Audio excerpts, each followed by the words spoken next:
The following is an AZPM original production.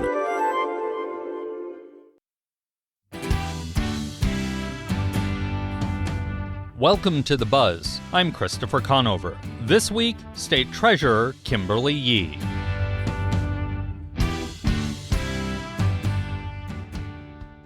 If Arizona were a private entity, its roughly $18 billion annual budget would likely make it a Fortune 500 company. And that doesn't include other money that the state has that it invests. The job of overseeing more than $60 billion of public money is the responsibility of the state treasurer's office, a position that, just like other executive-level officials in Arizona, is elected every 4 years. The past 2 times Arizonans have voted on who should hold that office, the winner has been Republican Kimberly Yee. Yee's time in the treasurer's office began nearly 2 decades ago when she was the communications director. The process of how she eventually went from spokesperson for the treasurer to the treasurer herself is where our conversation starts. I think that's the best experience, is really understanding the work of the Arizona Treasurer's Office from, again, it was so many years ago, 18 years ago, I believe, I was a staff member in the Arizona Treasury. My job was the Director of External Affairs and Legislative Affairs, and to now be in the position of the elected statewide office holder as the state treasurer running this office is truly a blessing.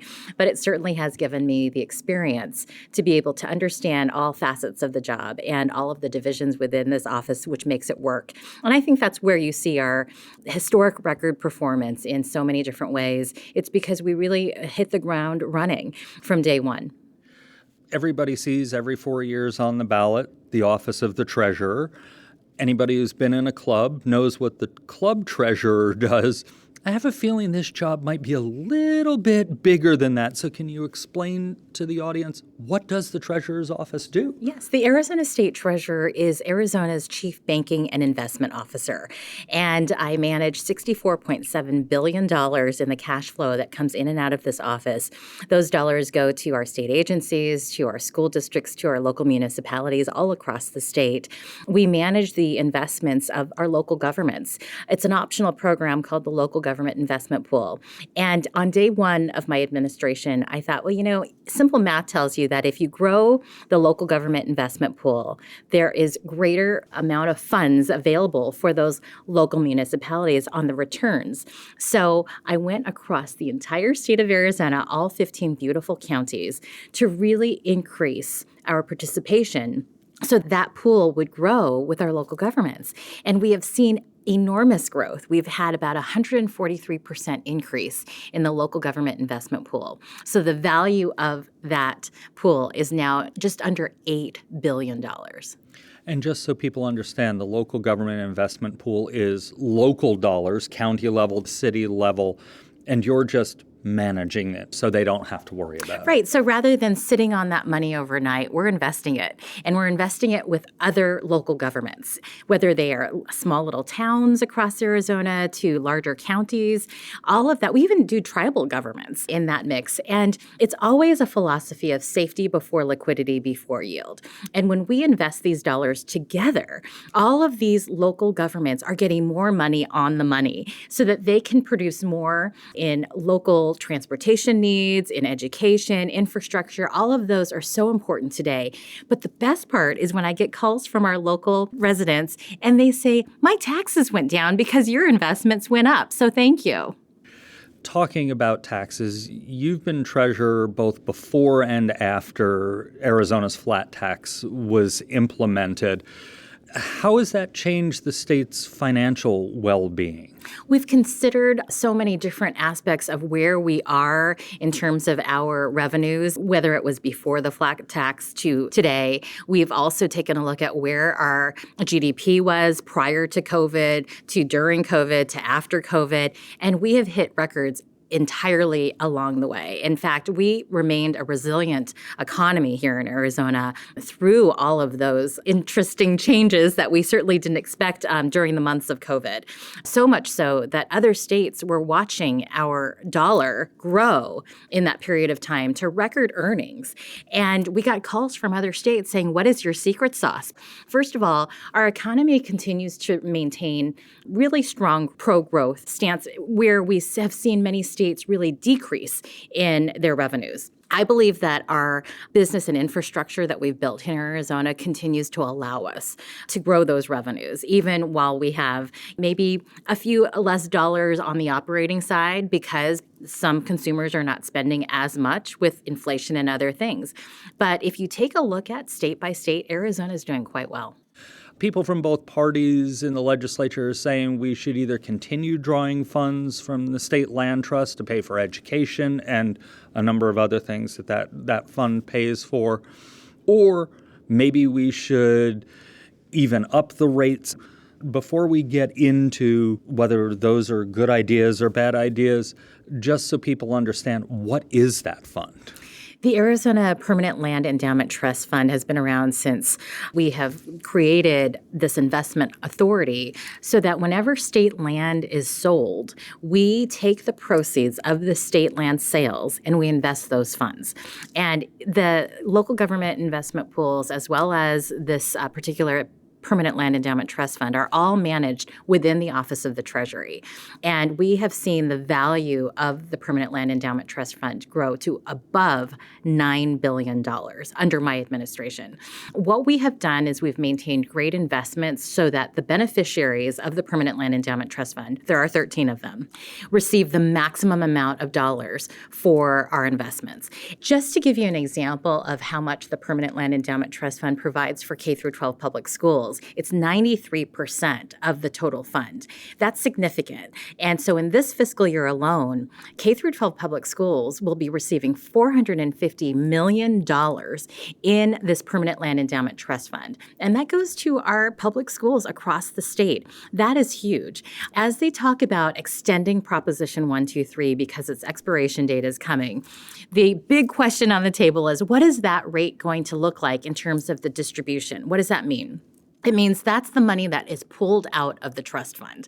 And as you remember, 10 years ago, it was quite the conversation, very controversial, because the conversation is always about the long-term fund and making sure you don't break into the corpus or the principle of the fund. Why? Because this fund is here forevermore. It's in perpetuity. And so you don't want to have to rate it to pay for today's bills. That's not the intent of this fund. My recommendation is between 4 to 4.5% of distribution. Why? Because that is the industry norm and an endowment similar to our state's land endowment. Currently, it's at 6.9%. That's where the controversy came 10 years ago, and today it remains because that is high for a market that we're in currently. There's market volatility. There's great uncertainty in what will happen in the near future.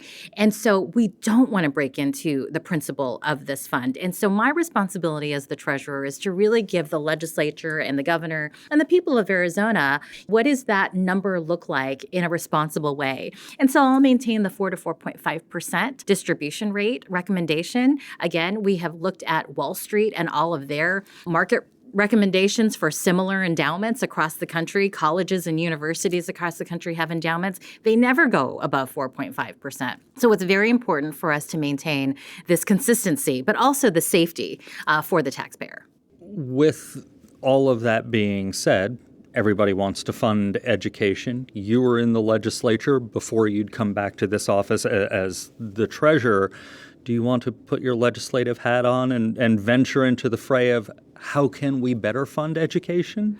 It's very important that we fund K through 12 public schools. And I'm the daughter of a public school teacher, so I know full well the needs not only of the classroom, but certainly as a parent today, what those needs are for families who are struggling to make ends meet and making sure that they have what is available for their child in that great school. In my past, I wore the hat of majority leader. They have to manage the budget and they have to balance that. And they also have lots of responsibilities in funding funding really important programs. Public schools are part of that discussion. And so one of the things that I have certainly lived through as a former legislator and see today in the current structure that we have is we're always fighting about public schools. And it really shouldn't be a partisan issue. It's about the kids. And so for me, it's always, you shouldn't take a look at rating something to pay for the needs of what should have been paid for yesterday, because it really should be a long-term project, right? If you have a family fund and you know that you have a child living in your home from age 0 to 18, you have a pathway for them and you prepare that pathway along the timeline that you know will be available. Well, we're going to have public school kids here for a long time. So we really have to look at a long-term funding structure that will maintain not only the needs for those public school teachers as well as to the families that shouldn't have to be buying supplies for the classroom. That really should be part of the structure of our government to provide those for our schools. Let's stay on schools for a second, a little different. It's not the trust fund, but the Arizona 529 savings plan is something that you've been a strong backer of as a way to make sure families have money for their kids to go to college. How's that fund doing, because you oversee so much of that also? The Arizona 529 Education Savings Plan started about 25 years ago, and it was housed under a post-secondary education commission, a tiny little bureaucratic office that no new parent would Google and find. And so as the state treasurer in 2019, I started going to national conferences of state treasurers and learned very quickly that over 50% of state treasurers run their 529s in their states. And so immediately upon coming back from that conference, I asked the legislature and the governor at that time to move the 529 plan to the Office of the Treasury. It was 2020, and they actually moved it over, and I asked if we could change the name from the College Savings Plan to make it more general to Education Savings Plan. Why? Because college is not going to be for every family. And I really wanted to emphasize this program to be a plan for those who want to go to vocational school or apprenticeship programs, workforce training, all significant higher education opportunities, of course, in addition to college and universities. And so we changed the name to Education Savings Plan. And we also have ensured that this isn't just for that high-income family, because they already have multiple investment portfolios. I wanted this to be for every family to have an opportunity to save even as little as $15 a month. This plan is not just for parents opening it up for their newborn child. It can be for a grandparent who learns about this later on, and they can open it for any age of their grandchild, or an aunt or an uncle providing this for their niece or nephew. And we have seen even adults creating a plan for themselves, and they get a $2,000 tax deduction if they're a single filer, or a $4,000 tax deduction as a married couple. What's so great about this is these funds grow tax-free. You get the tax incentive by the tax deduction that you are provided in Arizona. But just in case you don't know what your child will do when they grow up and they don't use all of the funds you have provided for them in that account, you can transfer $35,000 into a Roth IRA retirement fund. And that is significant because everybody needs a retirement fund. You're listening to The Buzz. Our conversation with Arizona State Treasurer Kimberly Yee continues after the break. Stay with us.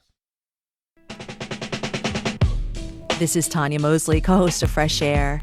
You'll see your favorite actors, directors, and comedians on late-night TV shows or YouTube. But what you get with Fresh Air is a deep dive. Spend some quality time with people like Billie Eilish, Questlove, Ariana Grande, Stephen Colbert, and so many more. We ask questions you won't hear asked anywhere else. Listen to the Fresh Air podcast from NPR and WHYY. Welcome back to The Buzz. I'm Christopher Conover. We're chatting with Arizona State Treasurer Kimberly Yee this week. That conversation continues. So talking about retirement funds, you mentioned the stock market volatility earlier. That could be one of the great understatements. It's been a scary roller coaster. What's your office's investment strategy to make sure that the money you are stewarding is still there and is growing. Right. Well, we are certainly in a market that is uncertain, and we shouldn't be surprised at that. And so our office maintains safety before liquidity, before yield in every investment. That is our philosophy. So we are prepared for any day. In fact, we do a stress test regularly to allow for us to put into scenarios where our money would be in any given point of time. So we will know what our liquidity is and what our needs would be to the point of XYZ, whatever month that takes us to. And at this point in time, we are just fine for over 2 years if we were to be in a real crisis. We also make sure that our investments are good. And so that means the companies are strong, those who we put in our portfolios. And how do we do that? We take a look at what our companies look like. We will scrub those companies. We will see where they are going. And if they look like they're sort of going south, we reduce our exposure. And we oftentimes do that before the real market actually sees it. And so we have had a great history of making sure that our performance is strong, but also really making money when other states are losing money. We also make sure that we have safe investments. So these are U.S.-based companies that are proven record-earning corporations that will grow the tax dollar. Are there any legal restrictions on what the state can and cannot invest in? We have to make sure that these are based on U.S. companies. We personally have a board of investment here at the Arizona Treasury that takes a look at all of our portfolio.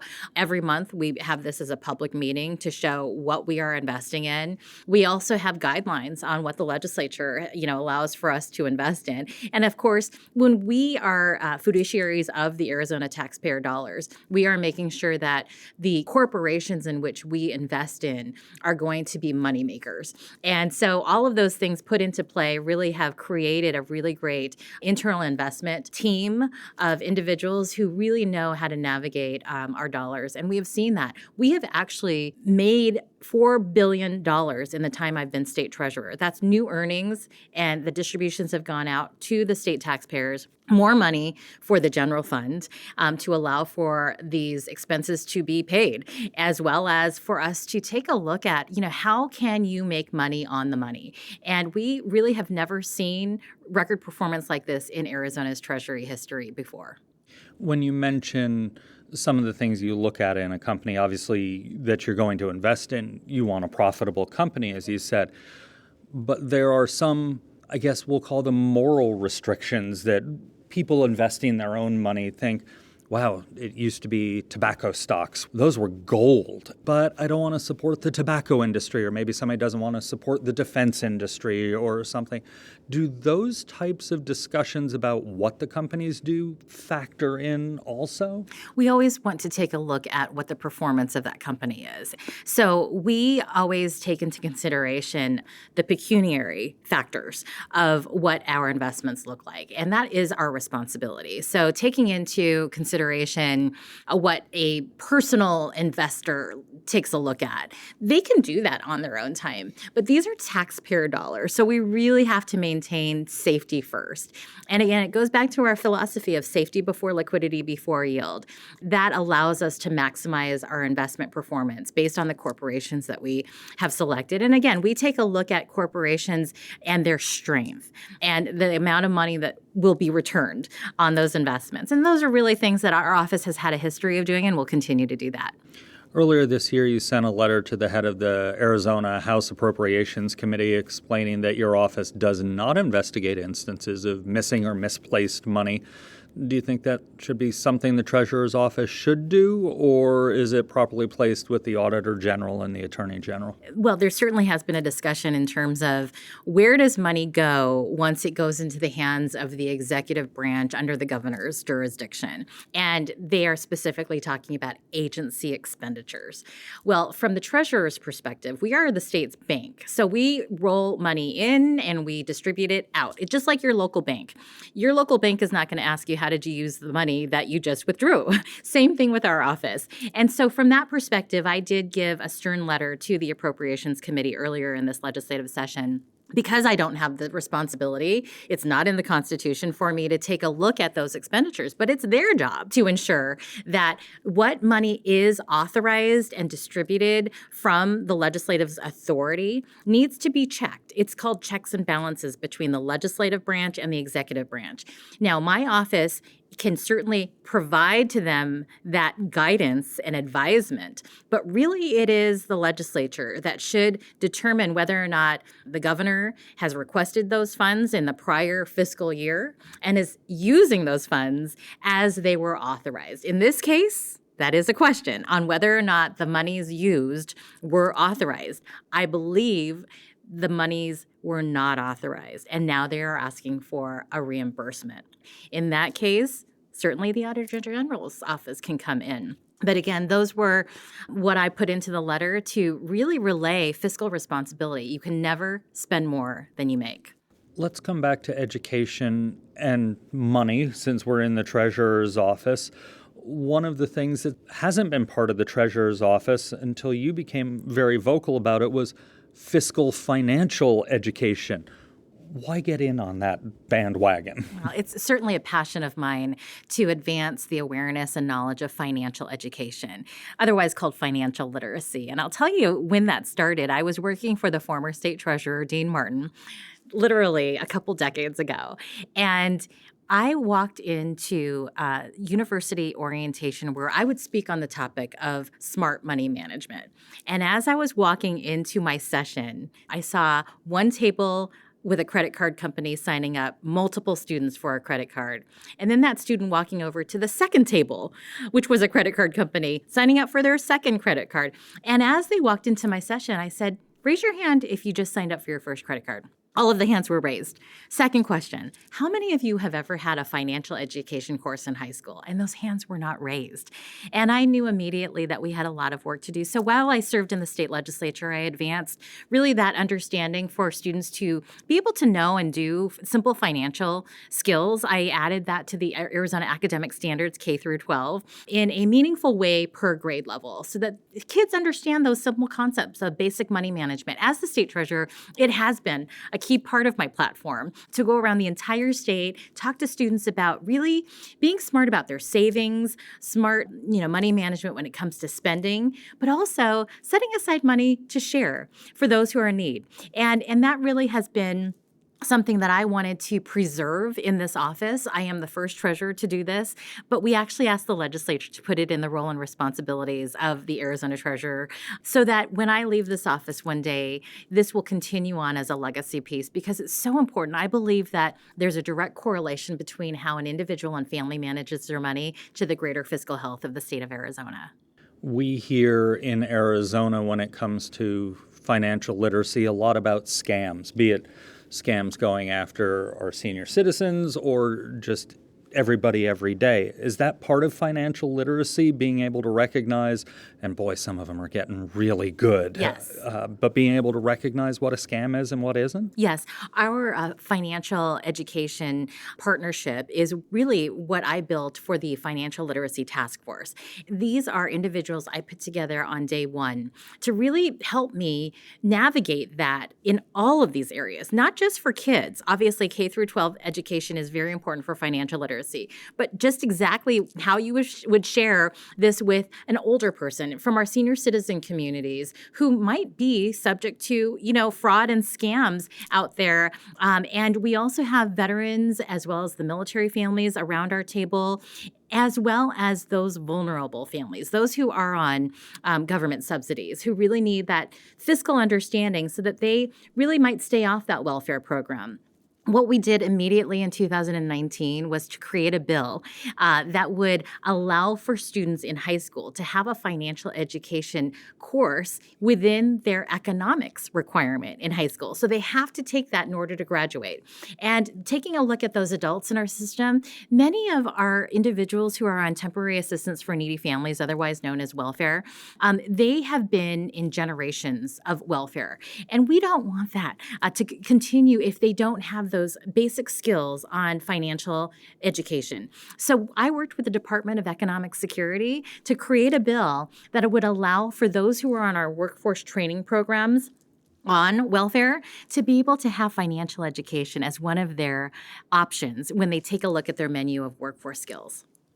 So 2026 is an election year. You're coming into the last half now of your final term due to term limits. So what's on the agenda for the treasurer's office? Is there any big thing that you've wanted to do for not quite 8 years, but by then 8 years that you haven't gotten done yet? What's the big thing? There is so much that we can continue to do even beyond the time that I will serve as the state treasurer of Arizona. It has truly been a blessing, not only to be a part of this office as a staff member so many years ago, but to continue that service in these last 2 terms that I have served. And what we can continue to do is really advance that awareness of really good money management, because that's going to continue throughout our state, helping families understand money in a meaningful way where it's not intimidating, so that we can really help those who really didn't have that background to navigate what this means for them and for their families. Also, to be able to talk about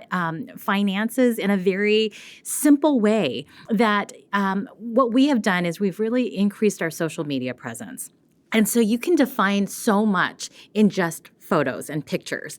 And so when we talk about workforce and workforce skills and the need for saving for that higher education plan, we'll put pictures of welders, because we know that Arizona has a shortage of workers in the welding area. And not just, keeping that at, the individual student, but really taking a look at senior citizens. There are so many here in Arizona who really need to take a look at where their money is going, oftentimes on just a single income.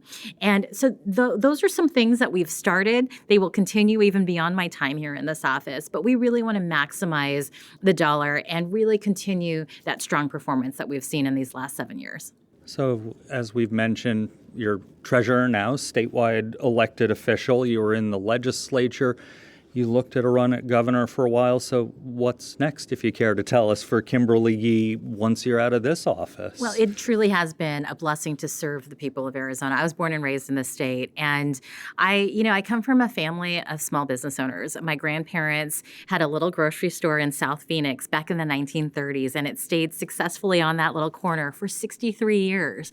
And it really is about that customer that we had who came in and out of those doors. They were like family. Same thing in public service.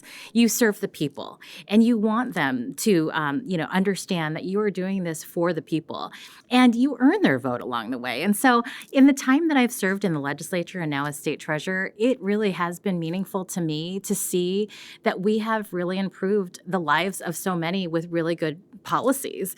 And so I want to continue that work in some way. I want to continue to serve in a statewide capacity so that I will be able to, really give back to the state that gave me so much. All right. Well, thanks for having us up to the Capitol. Appreciate it. Thanks for coming by. That was Arizona Treasurer Kimberly Yee. And that's the buzz for this week.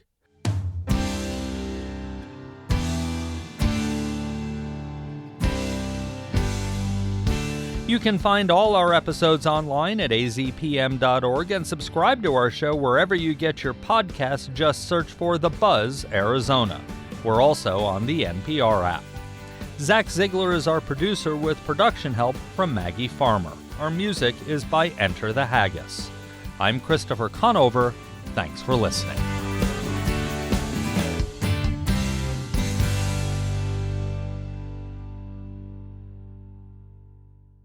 Like this podcast? Your support makes AZPM original productions like this one possible. Donate at azpm.org/give.